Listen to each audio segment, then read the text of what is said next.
ഒരുപാട് ഹിറ്റ് സിനിമകൾ ചെയ്തിട്ടുള്ള സന്തോഷ് സാർ, അതുപോലെ തന്നെ ബിനു അലക്സാണ്ടർ ആണ് പ്രൊഡ്യൂസർ.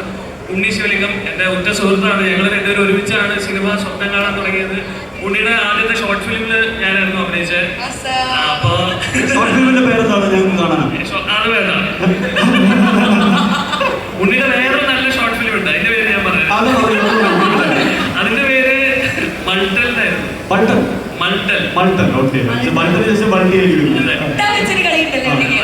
അവന്റെ ലക്കാണ് സന്തോഷ് സാർ ആലോചിക്കുന്നത് കാണണ്ട.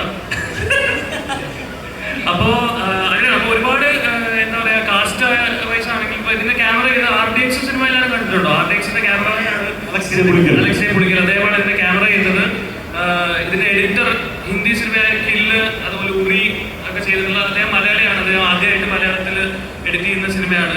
ചാന്തരു ഭാഗ്യരാജ്, അദ്ദേഹം ഭാഗ്യരാജ് സാറിന്റെയും പൂർണിമ മാമിന്റെയും മോനാണ്. അദ്ദേഹം തിരിച്ച് മലയാളത്തിലേക്ക് ഏഞ്ചൽ ജോണിന് ശേഷം ചെയ്യുന്ന സിനിമ.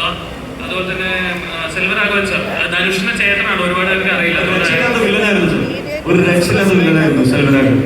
നമ്മുടെ ധനുഷിന്റെ ചേട്ടൻ ഇതിനകത്ത് ഒരു കഥാപാത്രം ചെയ്തിട്ട് ബാക്കി സിനിമ കാണുമ്പോൾ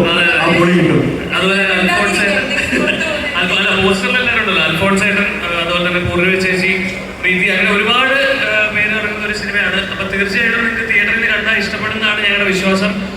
ഇതുവരെ കാണാത്തവർ ഒരുപാട് പേരുണ്ടെന്ന് അറിയാം. കണ്ടവർക്ക് താങ്ക് യു സോ മച്ച്. ആരും പടം കണ്ട ആൾക്കാരായിരുന്നു. എന്തായാലും ഈ സിനിമയുടെ പ്രൊഡ്യൂസർ നിങ്ങളൊക്കെ പ്രിയപ്പെട്ട സന്തോഷ് ടി കുരുവിള, മഹേഷിന്റെ പ്രതികാരം മുതൽ മായാനദി, അതുപോലെ ഇന്നാത്താ കേസുകള്, ഇപ്പൊ വണ്ടിയിലെത്തി നിൽക്കുന്നു. അദ്ദേഹത്തിന്റെ സിംപ്ലിസിറ്റി പോലെയല്ല, വലിയ വലിയ സിനിമകളാണ് ഇതുവരെ നമുക്ക് തന്നിട്ടുള്ളത്. ഇപ്പൊ ബൾട്ടിയുടെ നിലവിലാണ് സന്തോഷ. എന്താണ്